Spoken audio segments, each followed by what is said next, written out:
Hello guys, Akshay classes में आपका स्वागत है। आज हम लोग देखेंगे हिस्ट्री यानी कि इतिहास का पार्ट 1, यूरोप में राष्ट्रवाद का उदय। इसका दोस्तों मैं आप लोगों को बताना चाहता हूँ मुख्य बिंदु यानी कि मुख्य पॉइंट, जो इस अच्छा पॉइंट है इसके किताब के अंदर में, इस चैप्टर के अंदर पे, वो आपको मैं बताना चाहता हूँ। पहला पॉइंट है, सन 1848 ईस्वी में फ्रांस का एक कलाकार जिसका नाम फ्रेडम सुरेश था, उसने 4 चित्रों की एक श्रृंखला बनाई जिसमें उसने सपने का एक संसार रचा जो जनतांत्रिक और सामाजिक गणतंत्रों से मिलकर बना था। उसके बाद गाइस दूसरा पॉइंट है, ऐसी सरकार या शासन व्यवस्था जिसके सत्ता पर किसी प्रकार का कोई अंकुश नहीं होता, इसे निरंकुश शासक सरकार कहा जाता था। यह अत्यधिक केंद्रीकृत सैन्य बल पर आधारित और दमनकारी सरकार होती है। तीसरा दोस्तों, एक ऐसी समाज की कल्पना जो इतना आदर्श है कि साकार होना लगभग असंभव होता है, यूटोपिया या कल्पना दर्श कहलाते हैं। उसके बाद गाइस चौथा पॉइंट, 19वीं सदी के दौरान राष्ट्रवाद एक ऐसे ताकत बनकर उभरा जिसने यूरोप के राजनीतिक और मानसिक जगत में भारी परिवर्तन ला दी। फलता या राष्ट्र राज्य का उदय हुआ। पांचवा पॉइंट गाइस, एक प्रत्यक्ष मतदान जिसके जरिए एक क्षेत्र के प्राय सभी लोगों से एक प्रस्ताव को स्वीकार तथा अस्वीकार करने के लिए पूछा जाता है, जनमत संग्रह कहलाते हैं या कहते हैं। छठा पॉइंट गाइस, सन 1779 में फ्रांसीसी क्रांति के साथ राष्ट्रवाद का उदय हुआ। इसको आप गाइस चाहेंगे तो छोटा छोटा मुख्य पॉइंट भी निकाल के क्वेश्चन द्वारा बना सकते हैं। उसके बाद गाइस अगला पॉइंट हम लोग देखेंगे,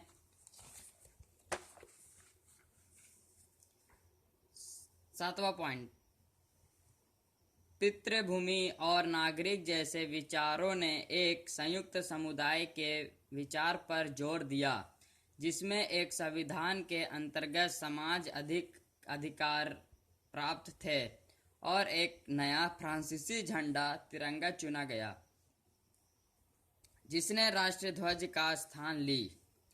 अगला पॉइंट गाइस, फ्रांस में एक केंद्रीय प्रशासनिक व्यवस्था लागू की गई।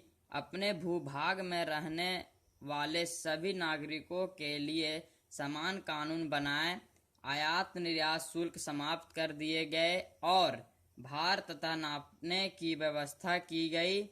पेरिस में फ्रेंच भाषा को राष्ट्रीय भाषा का दर्जा दी गई। उसके बाद गाइस अगला पॉइंट, क्रांतिकारियों ने एक घोषणा की कि फ्रांसीसी राष्ट्र का यह भाग्य अलक्ष्य था कि वह यूरोप के लोगों को निरंकुश शासकों से मुक्त कराए। अगला पॉइंट, उसके बाद नेपोलियन ने फ्रांस प्रजातंत्र को नष्ट कर राज्य तंत्र वापस लाया। उसके बाद गाइस अगला पॉइंट, सन 1804 ईस्वी में नेपोलियन ने एक नागरिक साहित्य का निर्माण किया जिसे नेपोलियन की साहित्य कहते हैं।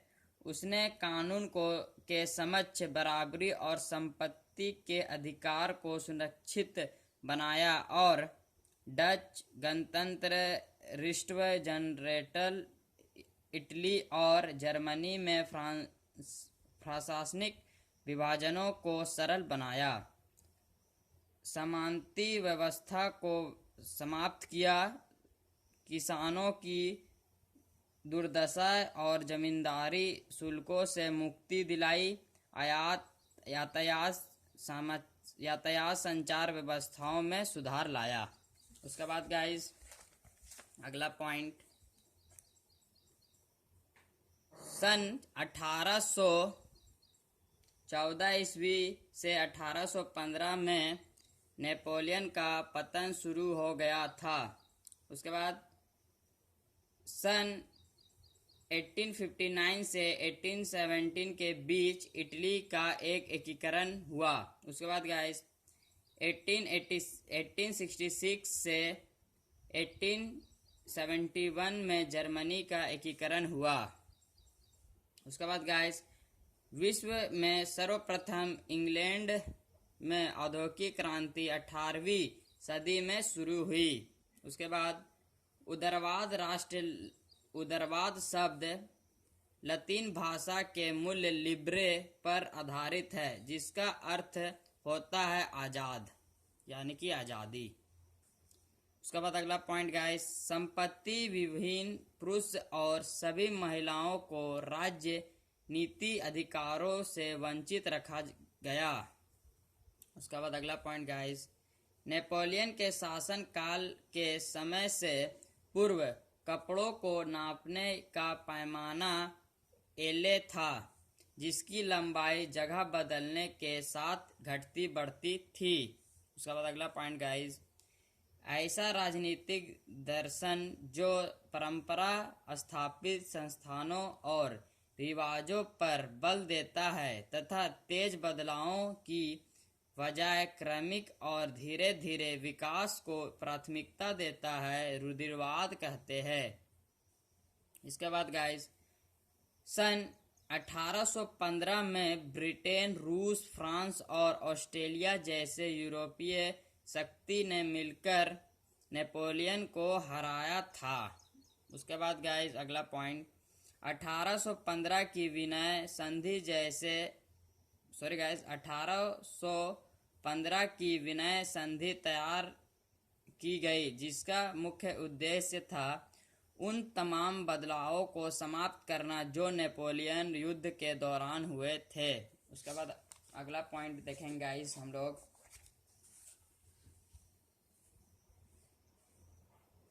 इटली का एक क्रांतिकारी जिसका नाम जोसेफ मिशेल था, उसका जन्म 1807 में जेनोवा में हुआ था। उसने 2 भूमिगत संगठनों की स्थापना की, पहला मसाई में संघ इटली, दूसरा बन में अंग यूरोप के नाम से जाना जाता है। उसके बाद गाइस प्रॉब्लम होता होगा आप लोग को, मेटरनिख के अनुसार जब फ्रांस छींकता है तो बाकी यूरोप की सर्दी जुकाम हो जाती है। उसके बाद गाइस अगला पॉइंट, एक अंग्रेज कवि जिसका नाम लॉर्ड वाटन था, उसने कुछ धन इकट्ठा किया, तत्पश्चात युद्ध में लड़ने भी गए, जहां 1824 में बुखार से उनकी मृत्यु हो गई। उसका अगला पॉइंट गाइस, 1832 की कस्तूरतुर्की की संधि ने यूनान को एक स्वतंत्र राष्ट्र की मान्यता प्रदान की। उसके बाद गाइस राष्ट्रीय सभा ने एक गणतंत्र की घोषणा करते हुए 21 वर्ष से ऊपर सभी वयस्कों को मताधिकार प्रदान किया तथा काम के अधिकार की गारंटी दी गई। उसके बाद गाइस 1848 में अनेक यूरोपीय देशों में गरीबी, बेरोजगारी और भूखमरी से ग्रस्त किसान मजदूर मध्यम वर्ग के क्रांति पर उतारू हो गए, जिसके कारण राजा और गद्दी छोड़नी पड़ी और गणतंत्र की घोषणा की गई। लास्ट पॉइंट हम लोग देखेंगे गाइज, उसके बाद पार्ट 2 वीडियो में हम लोग फिर आगे पढ़ेंगे। 18 मई 1848 को 831 से निर्वाचित प्रतिनिधियों ने एक सजे धजे जुलूस में फ्रैंकफर्ट संसद में अपना स्थान ग्रहण किया। अगर गाइस आपको हमारा चैनल अच्छा लगा प्लीज़ लाइक, कमेंट और सब्सक्राइब करना ना भूलें। नेक्स्ट पार्ट आपको मिलेगा कुछ ही देर में।